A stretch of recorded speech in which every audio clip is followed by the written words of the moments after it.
जो हमने last video में 5.3 सॉल्व की थी, आज हम नया टॉपिक स्टार्ट कर रहे हैं triangle. A triangle is a close plane figure bounded by the 3 line segment. Triangle की डेफिनेशन है यहाँ पर कि एक ट्राइंगल जो होता है वो क्लोज फिगर होता है बाउंडेड बाय, जो बना हुआ होता है 3 लाइन सेगमेंट से, ठीक है। या फिर आपको ये डेफिनेशन की जगह पर ये भी लिखना हो तो आप ये भी याद कर सकते हैं कि triangle is A polygon of 3 side, ठीक है। 3 साइड वाले पॉलीगॉन को हम ट्राइंगल कहते हैं। तो ये क्लोज फिगर है जो लाइन सेगमेंट से बना हुआ है, तो सारे क्लोज फिगर में 3 लाइन सेगमेंट यहाँ पर ज्वाइंट है, तो इसको हम ट्राइंगल कहेंगे। अब ट्राइंगल में हम जानते हैं कि क्या होता है, 3 लाइन सेगमेंट होते हैं जिनको हम क्या कहते हैं, साइड ऑफ द ट्राइंगल।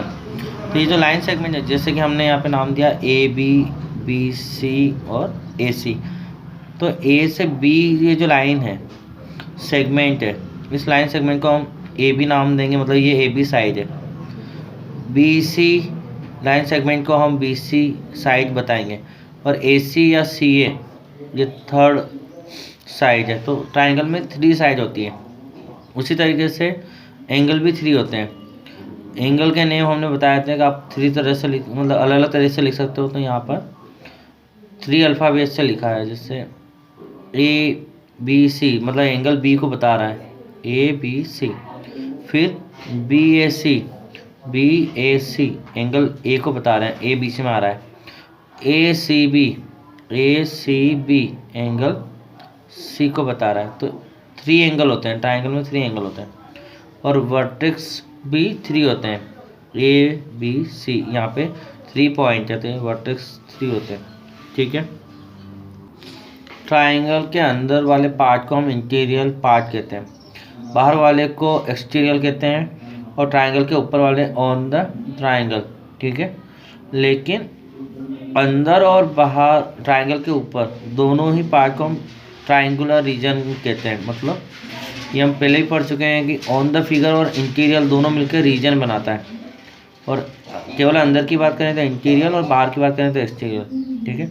और ऑन द फिगर पर केवल फिगर के ऊपर के पॉइंट आएंगे। अब एक्सरसाइज स्टार्ट करते हैं हम 5.4। फर्स्ट एमसीक्यू हमारे पास है, the number of part in A triangle is. Triangle के नंबर ऑफ पार्ट कितने होते हैं, तो 3 साइड होती है और 3 एंगल होते हैं। तो 3 साइड और 3 एंगल मतलब 6 पार्ट होते हैं, तो ऑप्शन सी इज करेक्ट। उसके बाद नेक्स्ट है, in triangle P Q R triangle अगर बना हुआ है जिसमें पी क्यू 3 सेंटीमीटर 3x है, Q R 4x and P R is 5x, तो perimeter of triangle is 72 centimetre. अगर पेरीमीटर ऑफ ट्राइंगल हमें दे रखा है तो x की वैल्यू हमें फाइंड करनी है। तो हम जानते हैं हमें यहाँ पे साइड x की फॉर्म में है, पेरीमीटर का फार्मूला क्या होता है, सम ऑफ ऑल साइड, उससे हम x की वैल्यू को फाइंड करेंगे। तो सॉल्व करते हैं हम इस MCQ को। तो यहाँ पर हमने पी क्यू आर ट्राइंगल के अंदर P Q 3x, Q R 4x और 5x पी आर है। पेरीमीटर ऑफ ट्राइंगल, इस ट्राइंगल का सिंबल बनाया। तो क्या होता है, सम ऑफ ऑल साइड, मतलब कि 3x plus 4x plus 5x। तो पेरीमीटर हमें गिवन है 72, इक्वल पेरीमीटर गिवन है तो उसकी वैल्यू लिख देंगे इक्वल 3 और 4 7, 7 और 5 12x। तो ये सारे लाइक हैं, है ना, x वाले हैं तो प्लस हो जाएंगे, तो 12x।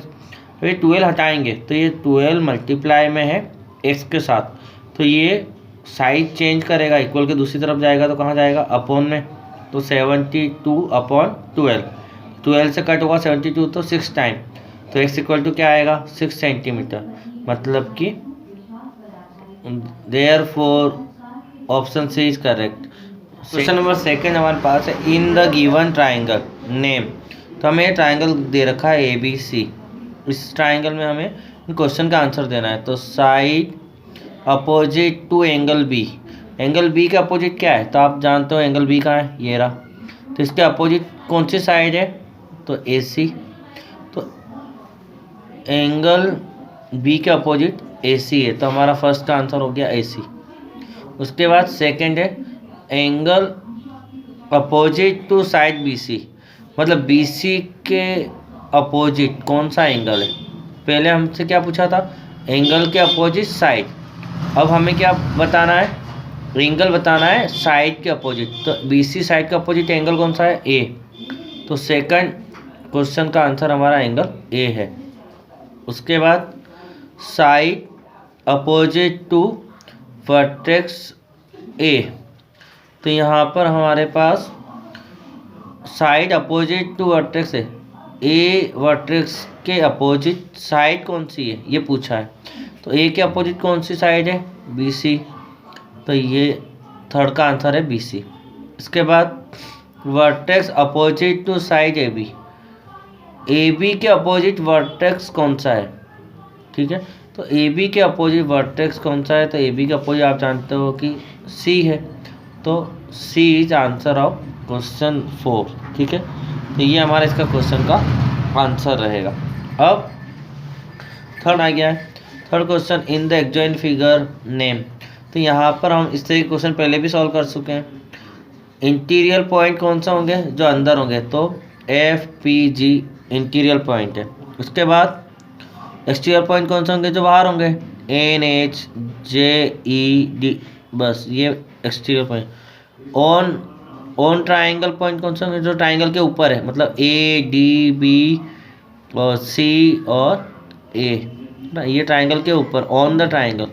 तो इसी तरीके से आप ये होमवर्क में कर सकते हैं फोर्थ क्वेश्चन। तो थर्ड और फोर्थ आप लोग सेल्फ कर सकते हैं। क्वेश्चन नंबर 5 हम सॉल्व करते हैं। क्वेश्चन नंबर 5 में हमारे पास है in the adjoint figure name all the triangle. सारे ट्राइंगल के नाम देना है हमें, ठीक है। ऑल द एंगल्स, सभी एंगल के नाम देना है। ऑल द लाइन सेगमेंट, सारे लाइन सेगमेंट के नाम देना है। और ट्राइंगल बीच है उधर एंगल S कॉमन, तो जिसमें ट्राइंगल के नाम देना है जिसमें S एंगल कॉमन है, ठीक है। तो सॉल्व करता हूँ इस क्वेश्चन को। फर्स्ट है हमारे पास ऑल द ट्राइंगल। तो यहाँ पर सारे ट्राइंगल के नाम लिखेंगे हम। तो आप देख रहे हैं इस डायग्राम में हमारे पास ट्राइंगल किस 3 पॉइंट से मिलकर बनता है ना। तो P, Q और T, अगर हम इनको देखें तो ये ट्राइंगल का शेप हो रहा है। तो फर्स्ट ट्राइंगल हमने लिखा PTS, मतलब कि PTS पूरा कंप्लीट ट्राइंगल जो सबसे बड़ा है, PTS, ठीक है। उसके बाद हमने नेक्स्ट ट्राइंगल लिखा PQT। तो PQT मतलब कि ये सबसे फर्स्ट पार्ट PQT। उसका सेकंड ट्राइंगल लिखा PRT, 2 ट्राइंगल जोड़ते हुए, P से स्टार्ट किया, पहले PQT लिखा, फिर PRT और PST हम लिख चुके हैं, ठीक है। तो P को साथ में रखते हुए सारे ट्राइंगल लिखे। तो P के साथ पहले PST पूरा बड़ा वाला लिखा, फिर PQT लिखा, फिर PRT लिखा। तो 3 ट्राइंगल हमारे हो गए। अब P को छोड़ देते हैं, अब Q के साथ, तो QRT एक ट्राइंगल तो ये हो गया। फिर Q को S से लेते हैं, तो QST दूसरा ट्राइंगल ये हो गया। उसके बाद Q के भी ट्राइंगल हो गए सारे। अब R के साथ है RST, एक ट्राइंगल ये हो गया RST। तो कुल मिला के कितने ट्राइंगल हैं यहाँ पर, तो 1 2 3, फिर दोनों का मिला के एक 4, फिर इधर दोनों का मिला के एक 5 और एक पूरा 6। तो ये 6 ट्राइंगल के हमें नाम देने थे, तो हमने फर्स्ट क्वेश्चन में नाम दे दिए। उसके बाद सेकंड है ऑल द एंगल्स, सारे एंगल के नाम देना है, ठीक है। तो सारे एंगल के नाम देंगे। तो फर्स्ट हमने दिया PTQ, मतलब ये वाला एंगल दे दिया। अगर हम नाम देते हुए चले तो इस एंगल को नाम दे दिया, ठीक है। तो PTQ हो गया। उसके बाद नेक्स्ट हमारा है, हमने नाम दिया PTR, मतलब कि ये दोनों एंगल को जोड़ते हुए PTR, P से T और फिर R, TR। तो PT और TR के बीच का एंगल हमने लिख दिया।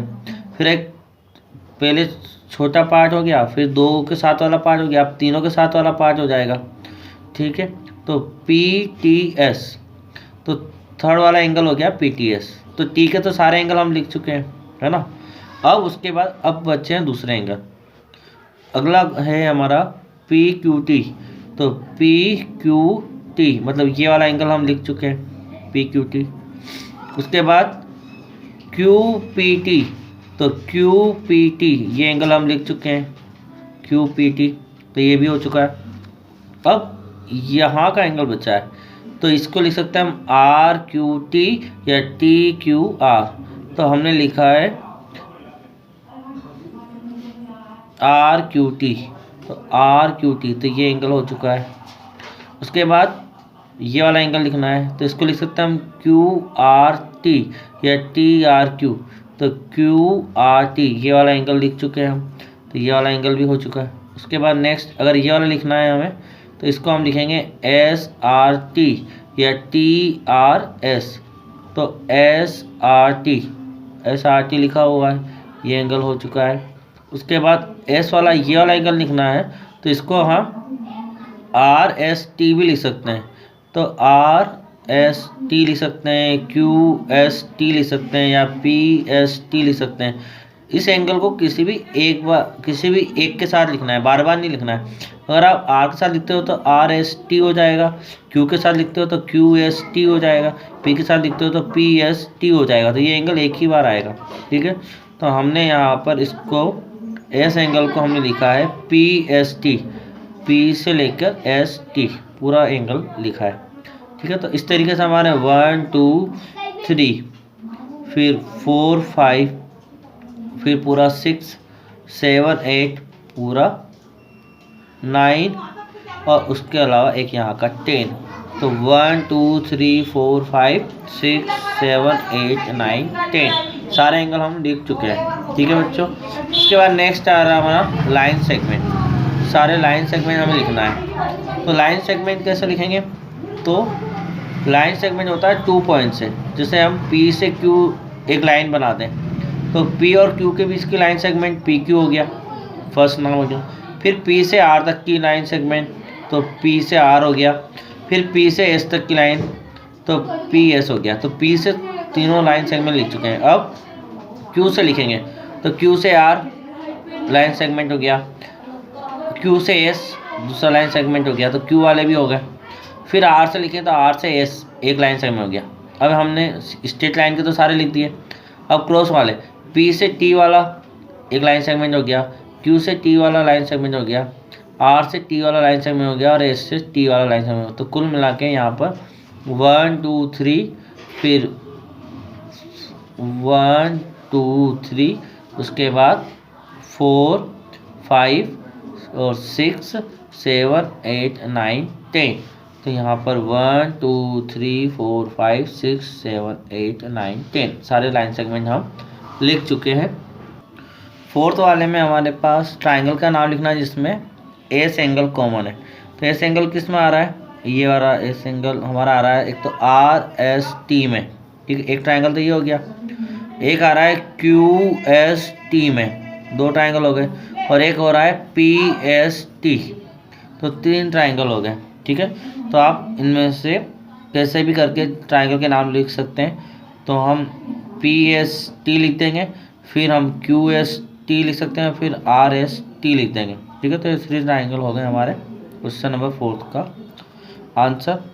फिर नेक्स्ट टॉपिक क्वाड्रिलेटरल हम नेक्स्ट वीडियो में स्टार्ट करेंगे। Thank you very much.